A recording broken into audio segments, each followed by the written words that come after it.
fallen out of love. Everything Jennifer Lopez and Ben Affleck said about their romance in her documentary. Lopez and Affleck marked 2 years of marriage on July 16.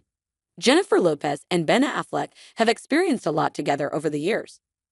To mark the pair's second wedding anniversary on Tuesday, July 16, People is looking back on everything the couple said about each other in Lopez's Prime Video documentary, The Greatest Love Story Never Told. In the documentary, which the Waiting for Tonight singer released alongside This Is Me. Now, a love story, fans got a behind-the-scenes look at the making of her ambitious cinematic project. The documentary includes interviews with her inner circle, collaborators, and Affleck. Here's everything the couple, who is currently navigating a new chapter in their marriage and spending time apart, said about each other in the documentary, which premiered in February. Despite some hesitation, Affleck supported her artistic expression. Early on in the documentary, Lopez's idea to create a project that delved in her love story with the hypnotic actor was met with resistance from her inner circle. Still choosing to follow her heart, Lopez explains that though Affleck has never been one to be open about his private life, he supported her artistic expression. I don't think he's very comfortable with me doing all of this, but he loves me, he knows I'm an artist, and he's going to support me in every way he can. Lopez, 54, says in the doc, he doesn't want to stop me, but that doesn't mean he's comfortable being the muse. Affleck, 51, adds, Jen is really inspired by this experience, which is how artists do their work. They get inspired, their personal life, it moves you. I know as a writer and director, I certainly do the same things.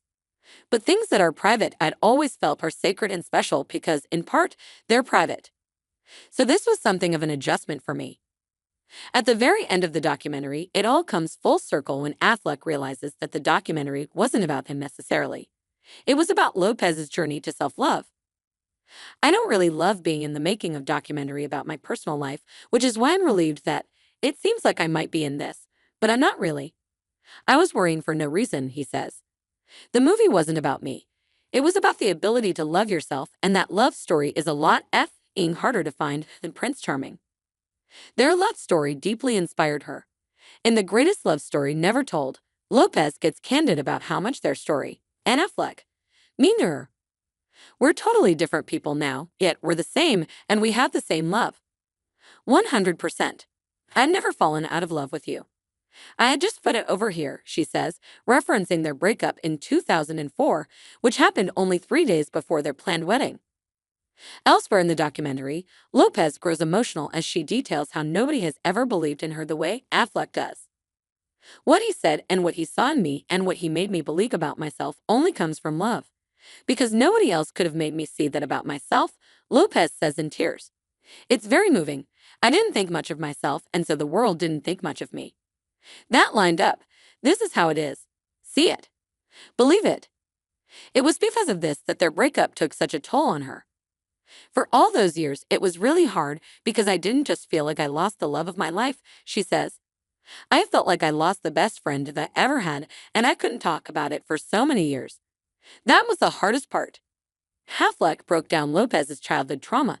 At one point in the documentary, Lopez looks back at her upbringing and desire to be seen, one motivating factor behind her steadfast work ethic.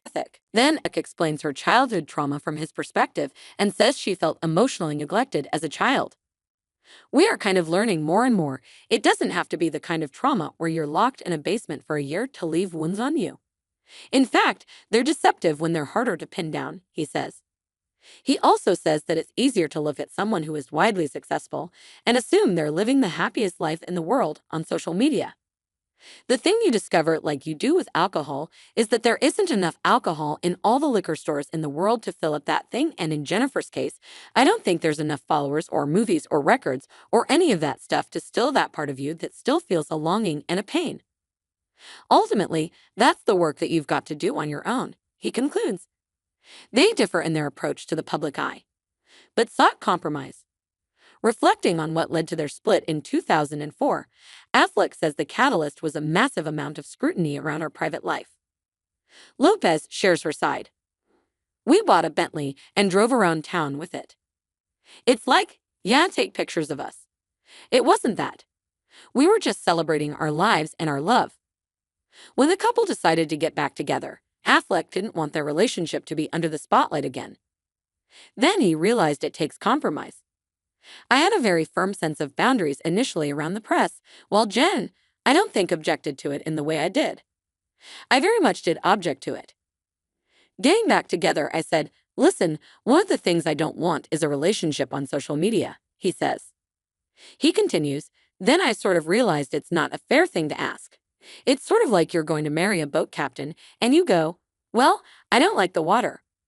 We're just two people with different approaches trying to learn to compromise." They found forgiveness for one another. In a sit-down interview where Affleck is interviewing Lopez, the Air actor asks the Atlas actress if she's found forgiveness for him. "When I first read the script, it looked like the inciting incident that causes all this pain down the road is our breakup," Affleck says. "I thought, wow, nobody did anything wrong. It was mutual. I think for us to move on from that, we have to kind of forgive it. Forgive each other. Do you forgive me?" The clip cuts off before Lopez can respond, and toward the end of the documentary, she finally answers the question. "I've forgiven you all the way. I think I need to forgive myself on some things." The Greatest Love Story Never Told is now streaming on Prime Video.